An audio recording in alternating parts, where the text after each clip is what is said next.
Hello dear students. In last lecture we will discuss about the basic morphological, cultural, geological, immunological characteristics of bacterial identification. In this lecture we will discuss about the etiological characteristics. So it is again another characteristics which can be helpful for the proper classification and identification of microorganisms. So it is nothing but the ability of the organism to cause a disease of some organism. The ability to cause a disease of some organism is certainly a dramatic characteristics and is stimulated much of the early work with microorganisms. So while talking about the microorganisms, some are pathogenic or some are non-pathogenic. So etiological characteristics are nothing but the characteristics of that organism which are responsible for the pathogenicity of that organism, or by this way the ability of the organism to cause a disease we will discuss in case of etiology. As we know that some microorganisms are pathogenic and cause a disease to plant, some cause disease to animal. All we have talking about the classification of microorganisms. So with respect to that, some organisms which are causing disease to human beings, some are plants, some to the animals, or depending upon the host, that microorganisms are vary, and also their pathogenicity can be depending upon the host.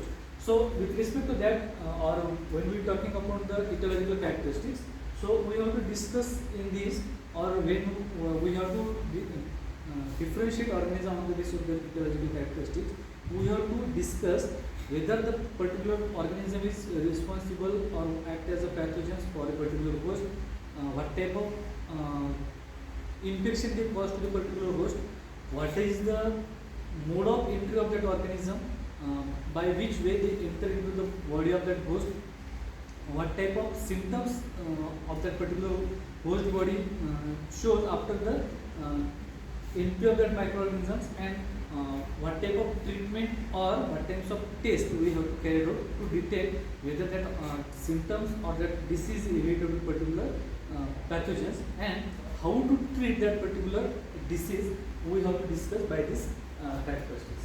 While some cause a disease to the other microorganisms, these characteristics to cause a disease to different things useful for the identification of microorganisms.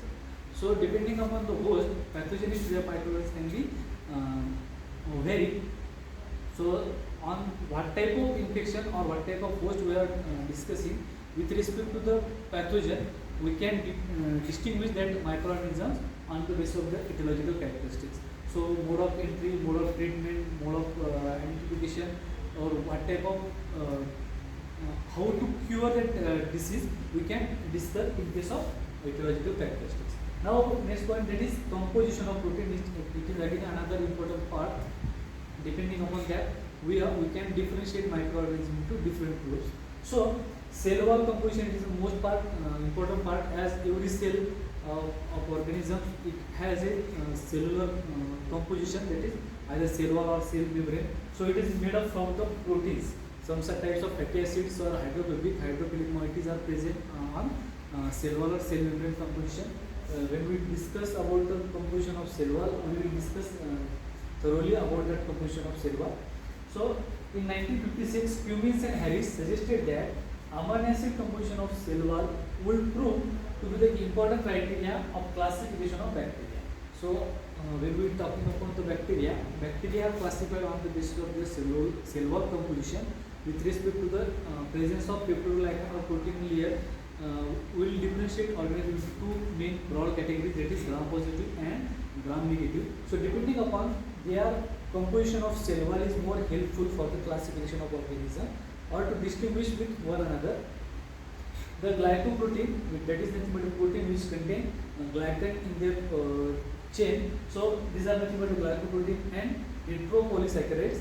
These are nothing but different forms of polysaccharide attached in a single ring. They are heteropolysaccharides. Also help in classifying some organism which lacking cell wall but contain glycoprotein in the cell membrane. An example is thermoplasma. It is nothing but a group of mycoplasma which is cell wall lacking organism. So on the basis of their composition, we can again differentiate or identify that organism on the basis of their cell wall composition.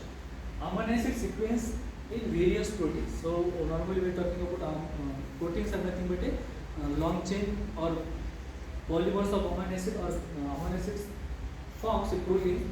So depending upon the sequence of amino acid, we can also distinguish or identify that organism.